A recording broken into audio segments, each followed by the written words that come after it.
Bonjour tout le monde, aujourd'hui je vais vous montrer 3 types d'exercices de statistiques dans l'introduction des statistiques. C'est à la page 91 du cahier. Je ne vais pas faire les exercices au complet, je vais juste vous montrer comment ça fonctionne pour que vous soyez capables de les faire par vous-même. Par rapport au tableau ici et à l'histogramme, ce n'est pas de la matière spécifique de CST4 parce que c'est plus de la révision. Mais souvent, ça cause problème, donc c'est pour ça que je viens d'en parler un petit peu. Alors, ici, dans la première colonne, on a les classes. Donc, toutes les personnes, dans le fond, qui ont une taille entre 130 et 140, il y en a 2. Ça représente une fréquence de 8 puis une fréquence cumulée de 8. Ça dit dans la question qu'il y a 25 élèves. Par contre, ça pourrait ne pas le dire dans la question parce qu'on pourrait le trouver par nous-mêmes. Si ça ne disait pas dans la question, donc ce que je ferais, c'est que 2 élèves sur le total d'élèves, ça représente 8 %. Donc, je ferais 2 fois 100 divisé par 8, puis je trouverais que le total est 25. Donc, il faut absolument connaître le total pour être capable de remplir le tableau. Donc, si ce n'est pas donné dans la question, on le calcule. Donc, je passe au prochain. Je sais que ça équivaut à une fréquence de 16.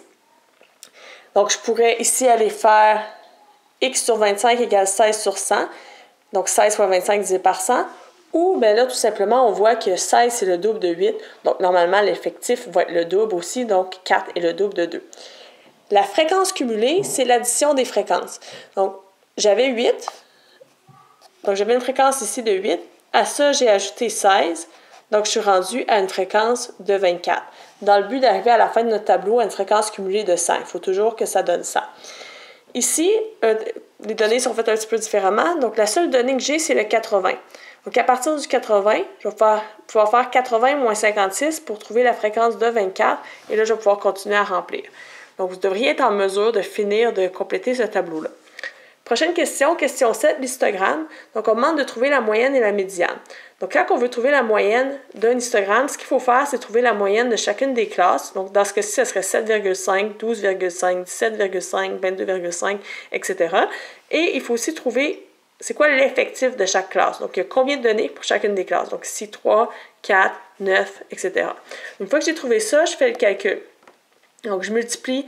La première classe, sa moyenne, c'est 7,5 fois un effectif de 3. Je fais le calcul. 12,5 fois 4, je fais le calcul. 17,5 fois 9, etc.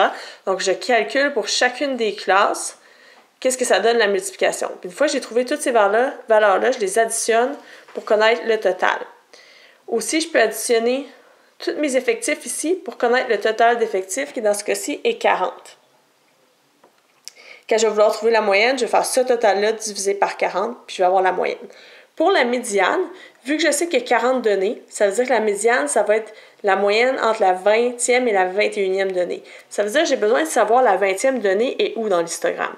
Donc, je vais compter. Ici, j'ai 3 données, j'ai 4 données plus, donc je suis rendue à 7 données, plus 9 données, je suis rendue à 16 données, plus 6, je suis rendue à 22. Ça veut dire que la 20 et la 21e donnée sont dans cette classe-là. Je ne peux pas savoir exactement c'est quoi, donc je prends la médiane de la classe, donc ça va être 22,5 pour médiane. L'autre question que je voulais vous montrer, c'est si j'ai la feuille, donc je fais ma ligne, j'écris mes dizaines, 1, 2, 3, puis après ça, je vais tout simplement aller voir quel chiffre qui est dans la première dizaine, et je les écris dans l'ordre ici. Je vous conseille de cocher ce que vous faites au fur et à mesure, parce que c'est vraiment facile là, comme numéro. Puis des fois, la seule erreur, c'est qu'on oublie un chiffre. Comme là, il y a 48, puis je vois que je n'avais pas mis le 4. Donc, c'est juste des oublis habituellement. Donc, ça ne devrait pas être un problème, je pense, pour faire ces exercices-là. Donc, j'espère que ça va bien aller pour vos exercices. N'hésitez pas à écrire vos questions si vous en avez.